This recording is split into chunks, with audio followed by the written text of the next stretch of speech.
Quisiera en primer lugar agradecer, y muy de verdad, esta oportunidad, porque aún que no pretendo que necesariamente compartamos la óptica del gobierno, sí creo que es fundamental que ustedes la conozcan de primera mano, a objeto que podamos iniciar un proceso, como ya se ha logrado con distintas instituciones, de concurrencia en términos de cómo debemos enfrentar este tema constitucional. Cuando en el día de ayer Chile Vamos, y lo celebramos, ha hecho 80 propuestas de cambio constitucional, creo que ya no puede haber ninguna duda que el tema constitucional se ha instalado entre nosotros de manera transversal. Pero yo quisiera ligar esta presentación, puesto que después vendrán panelistas que se referirán más a lo específico en materia constitucional, con la presentación que hice días atrás en ICARE por encargo de la Presidenta y del Ministro Burgos. Y es tratar de explicar por qué creemos que una Constitución nacida en democracia es una oportunidad para el desarrollo de Chile, y no lo contrario. En general, quienes han sido más críticos de este gobierno han planteado una legítima perspectiva, que es que las reformas que este gobierno ha introducido han generado incertidumbre y esto ha amenazado nuestro desarrollo. Nuestra tesis, por el contrario, es que la incertidumbre está con nosotros y surge de tensiones acumuladas en el proceso de desarrollo que había que enfrentar. Negar esas tensiones no es una solución recomendable para un pueblo que quiere seguir avanzando, aunque reconocemos que las soluciones pueden ser diversas. Es un poco parte de nuestra idiosincrasia el que cuando hay tensiones las tendemos a negar, y el primero que propone una solución, el resto se dedica a criticarlo y muchas veces a tergiversarlo. Pero nosotros como gobierno no podemos, sino para eso nos eligió la ciudadanía, intentar algunas propuestas de solución. Debo decir, y en esto me interpreta lo que decía Hermann von Willenbrock, que las propuestas de reformas en general, y en particular respecto a la Constitución, no significa negar el enorme progreso que nos brindó las reglas del juego que actualmente teníamos, no solo en materia constitucional, sino en materia legal, y es por eso que muchos hoy día coinciden en que posiblemente los 30 años han sido casi incomparables en nuestra historia en términos de progreso, pero tampoco eso equivale a plantear que más de lo mismo es todo cuanto necesitamos hacer, porque los países tienen nuevos desafíos conforme van generándose nuevas realidades. Por tanto, lo que este gobierno en general ha hecho es tratar de hacerse cargo de lo que nosotros entendíamos eran tensiones acumuladas y diseñar posibles soluciones. Ahora, obviamente, esto es un proceso extremadamente complejo, porque cuando se detecta que hay tensiones o potenciales problemas, primero hay que detectarlos bien, segundo, diseñar soluciones, y tercero, y en esto hay libros, enormes libros, sobre cómo definir adecuadamente la secuencia y la velocidad de los cambios necesarios para que estos prosperen en el mayor consenso posible. Y sobre eso siempre hay dificultades, porque las tensiones acumuladas generan peticiones de respuestas inmediatas, y las respuestas inmediatas o las balas de plata casi nunca están disponibles en la política pública. Para muestra un botón, en el gobierno del presidente Piñera tuvimos, ¿cierto?, la crisis de Aysén, tuvimos la crisis de Punta Arenas. Hoy día este gobierno enfrentaba primero la crisis en Atacama, hoy día estamos enfrentando la crisis de la 10ª región, donde esto está señalando a claras luces que quizás el país requiere, como se ha planteado ya en el Congreso, un cambio en su estructura de relación entre el centro y las regiones. Eso es claramente algo que cada día se insinúa con más fuerza. Y ese es un tema que hay que enfrentar independientemente de quién gobierne. ¿Cuáles fueron para nosotros, cuál fue el diagnóstico de las principales tensiones que se estaban acumulando, no las únicas, en la sociedad chilena? La primera es que teníamos un problema de desigualdad que estaba amenazando con la legitimidad de lo que estábamos obrando. Debo decir, no obstante, y dado lo que ha estado ocurriendo en nuestra región en este periodo, que la solución que este gobierno planteó era hacer una reforma tributaria e invertir esos recursos básicamente en mejor educación para todos y todas. Era una solución de oportunidades, no una solución redistributivista. Si ustedes ven lo que pasó con muchas economías latinoamericanas, puedo singularizar Brasil, Ecuador, Venezuela, en parte Argentina en el pasado, lo que hicieron con este boom del precio de las materias primas fue, primero, gastar más de lo que tenían, y segundo, en general, implementar soluciones tipo Estado desarrollista, envolver más al Estado, ¿cierto?, directamente en la producción. Nosotros, ustedes podrán discrepar, pero nadie podrá discrepar que ni gastamos más de lo que teníamos y la deuda continúa controlada y el ministro Valdés continúa planteando todos los días la necesidad de mantener aquello, y tampoco desconocimos que es el sector privado en el que el área de la oferta o de la producción de bienes y servicios es quien tiene que llevar la delantera. Pero aparte de este problema de desigualdad, teníamos también, sin duda alguna, un diagnóstico creciente de que nuestra democracia comenzaba a padecer de problemas de insuficiente representatividad. En esto que se ha denominado una democracia que cambia de ser más vertical a más horizontal, hemos intentado, a través de distintas cuestiones, como el cambio del sistema binominal, el impulso de voto chileno en el exterior, profundizar nuestra democracia y hacerla más y mejor, más representativa y mejor.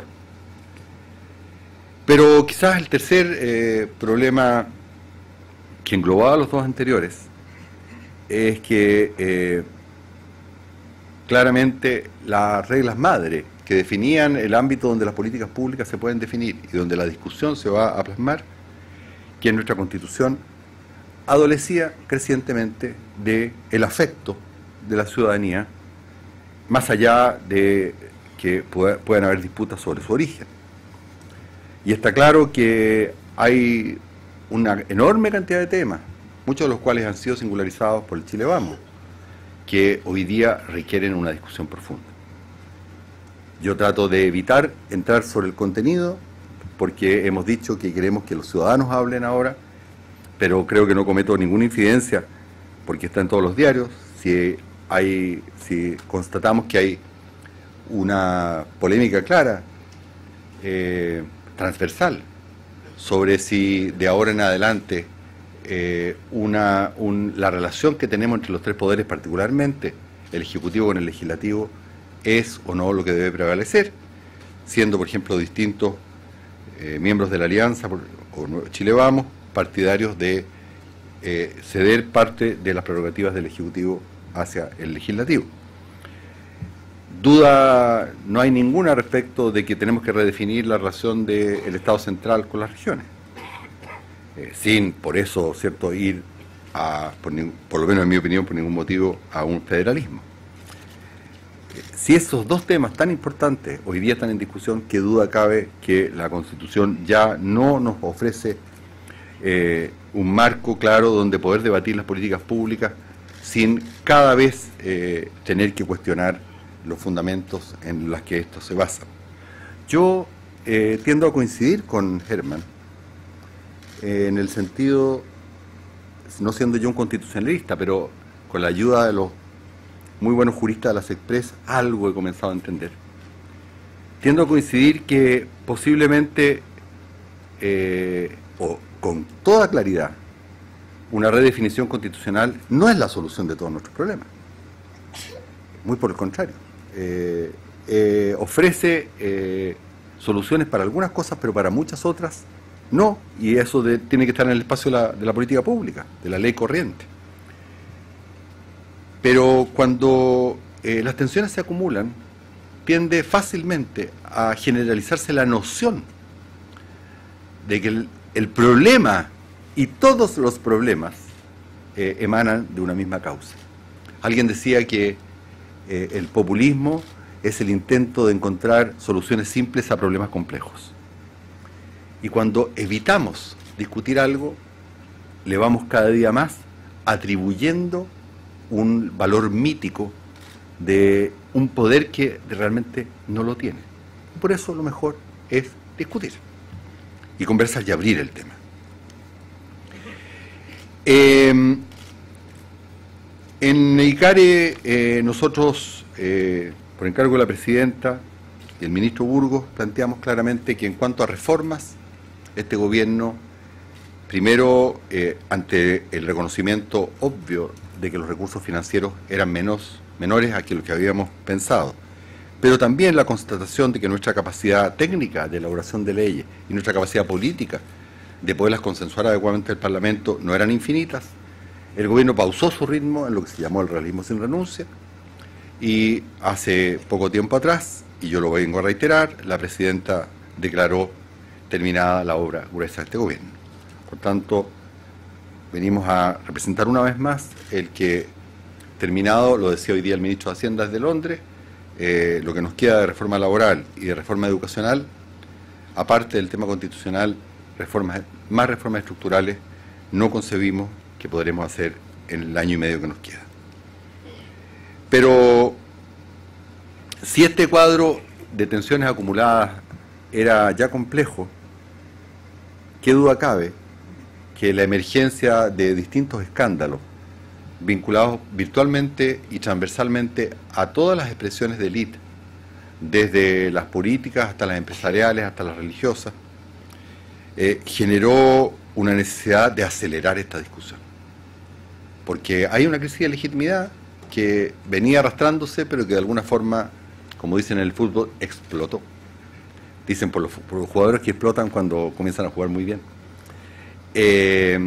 Y de la cual, cierto, el Congreso y todos los partidos políticos, y lo que tenemos que agradecer, se hicieron cargo con la tremenda agenda de probidad. El año pasado me tuve que dedicar intensamente a eso, ya llevamos 9 leyes, lo que es todo un éxito, pero claramente eso señala que nos encontramos en el camino con otra tremenda prioridad que no teníamos consultado y que nos ha desgastado mucho, pero que también nos ha permitido avanzar.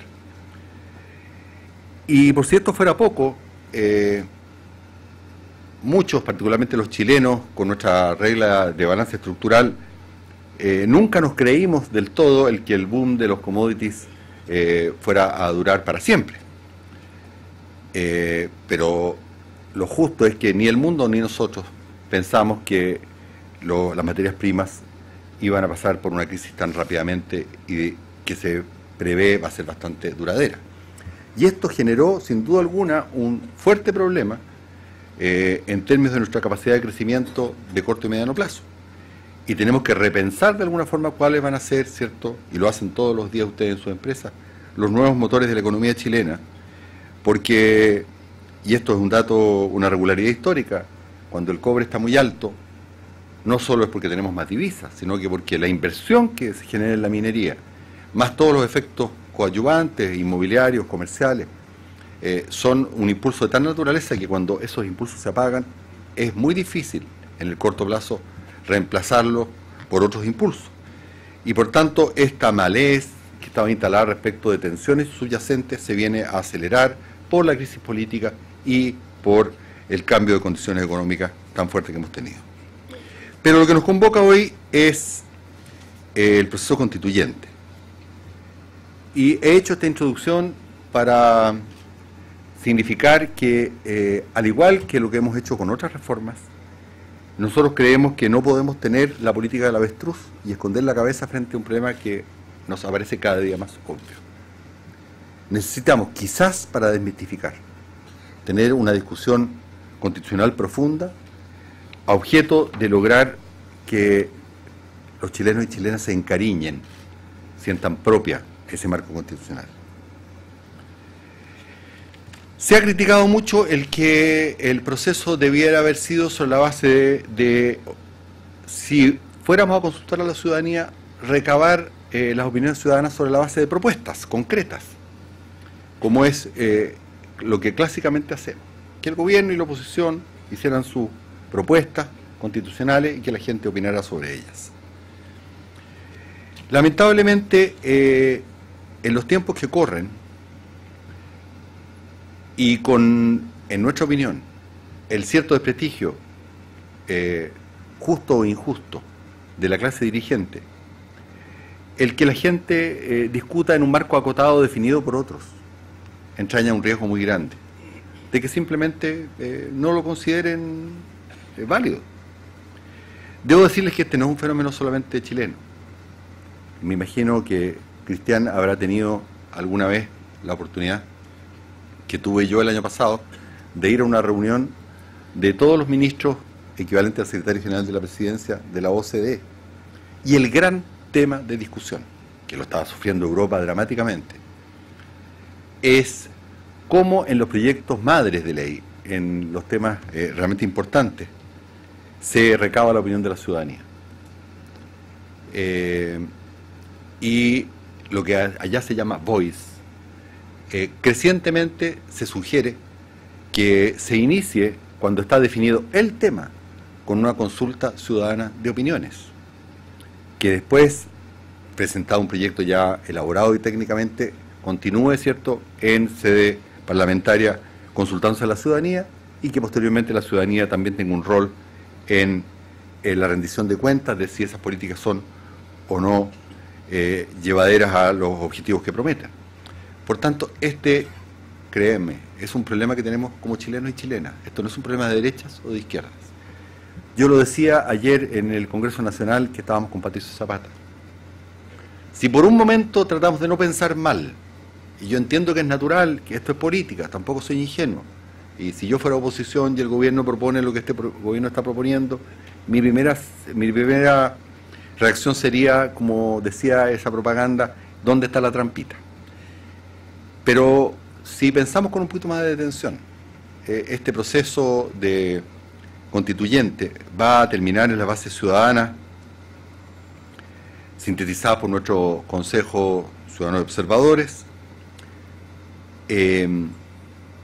Deberá haber seguidamente, porque estas son incidentes no vinculantes, una consulta con todas las instituciones, y celebramos que Sofofa esté haciendo lo suyo, y particularmente con los partidos políticos, porque necesitamos tener un acuerdo respecto de cómo se va a discutir esto, para finalmente elaborar un proyecto en que también la presidenta ha prometido, ¿cierto?, que consultará a distintas fuerzas de opinión.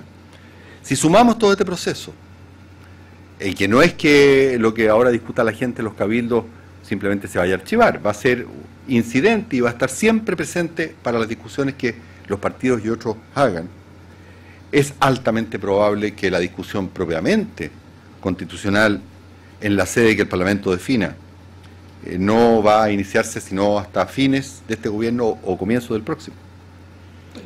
Por tanto, ¿qué rédito político podríamos tener nosotros de esto? Es algo donde vamos a sembrar, pero no vamos a cosechar absolutamente nada.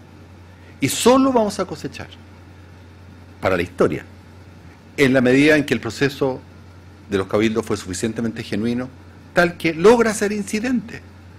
Si este proceso no es genuino, no va a ser incidente, porque no obliga a nadie. No obliga al próximo Congreso, no obliga al próximo presidenta o presidente. Créanme que lo hemos pensado mucho y de verdad hemos llegado a la convicción de que esta es una tremenda oportunidad para reencontrarse entre las élites y la ciudadanía con una consulta fidedigna que venga desde abajo hacia arriba. Déjenme ir cerrando con lo que estos ahora encuentros locales autoconvocados y posteriormente cabildos están preguntando a la gente. Porque no es que sea una página en blanco, no es una consulta pormenorizada como una encuesta sobre lo que otros opinaron, pero sí tiene estructura y se pregunta sobre valores y principios, deberes y derechos e instituciones de la democracia. Aquí tirito un poco al mirar a Arturo Fernandoa y Patricio Zapata, porque me voy a meter en temas que ustedes manejan mucho mejor, pero según se me ha explicado y cada día estudio más sobre la materia, lo primero, valores, principios, deberes y derechos son lo que típicamente constituye la parte dogmática de una democracia. Por tanto, se está, a través de un chasis abierto, insinuando el que la gente exprese cuáles deben ser los contenidos dogmáticos de esta Constitución. Y cuando se les pide que hablen sobre instituciones y la relación entre ellas, nos acercamos, ¿cierto?, a lo que es típicamente la parte orgánica, cómo se distribuye el poder, cómo se contrapesa, cómo se resuelve. Y yendo a lo que decía Herman, cuando hacemos un estudio comparado de la parte dogmática de nuestra Constitución con otras constituciones del mundo occidental, porque yo sé que esto genera incerteza entre ustedes, nos encontramos con que, no siendo igual, no es radicalmente distinta. Posiblemente hay algunos derechos que no están suficientemente relevados, pero los derechos que más habitualmente conversamos, el derecho de propiedad, el derecho a la vida, el derecho, ¿cierto?, a la información, existen en todas las constituciones como en la nuestra. Es importante que la gente se reencuentre con eso y lo discuta, quizás para también valorar lo que tenemos. Y cuando llegamos a los elementos institucionales u orgánicos, nos encontramos con que quienes han sido más proactivos en proponer cambios en esta parte ha sido precisamente la oposición. Y vean ustedes las 80 propuestas que hoy día aparecen en los diarios. Una gran parte de ellas se refiere justamente a una distinta forma de distribuir y generar el poder. No menos significativo que la relación entre el Ejecutivo y el Legislativo. Vaya cambio, que no lo tenemos, ¿cierto?, desde más de un siglo atrás.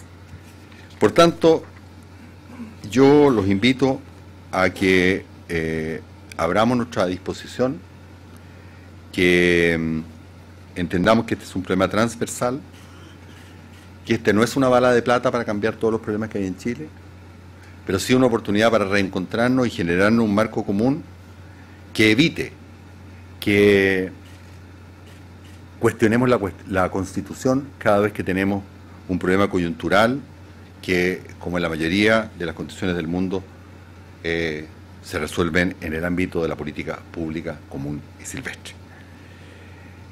Hemos hecho todos los esfuerzos y agradecemos a Patricio Zapata y al Consejo Ciudadano Observadores por dar las mayores garantías.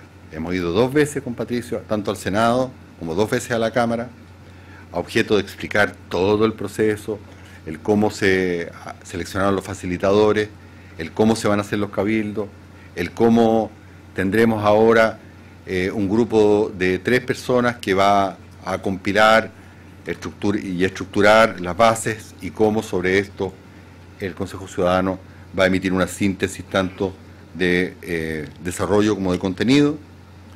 Siempre estaremos abiertos a considerar nuevas opiniones a ese respecto, pero creemos que de verdad este país ha sido capaz de enfrentar tensiones mucho mayores. Hace poco falleció el presidente Elwin. Todos transversalmente reconocimos que habíamos sido capaces de ponernos de acuerdo bajo su liderazgo para una tarea tan dantesca como era, o enorme, como era reconstruir la democracia. ¿Cómo no nos vamos a poder poner de acuerdo para discutir sobre una nueva Constitución que permita que nuestro marco común sea más consensual y que le dé al espacio de la política pública un territorio legítimo de discusión? Muchísimas gracias.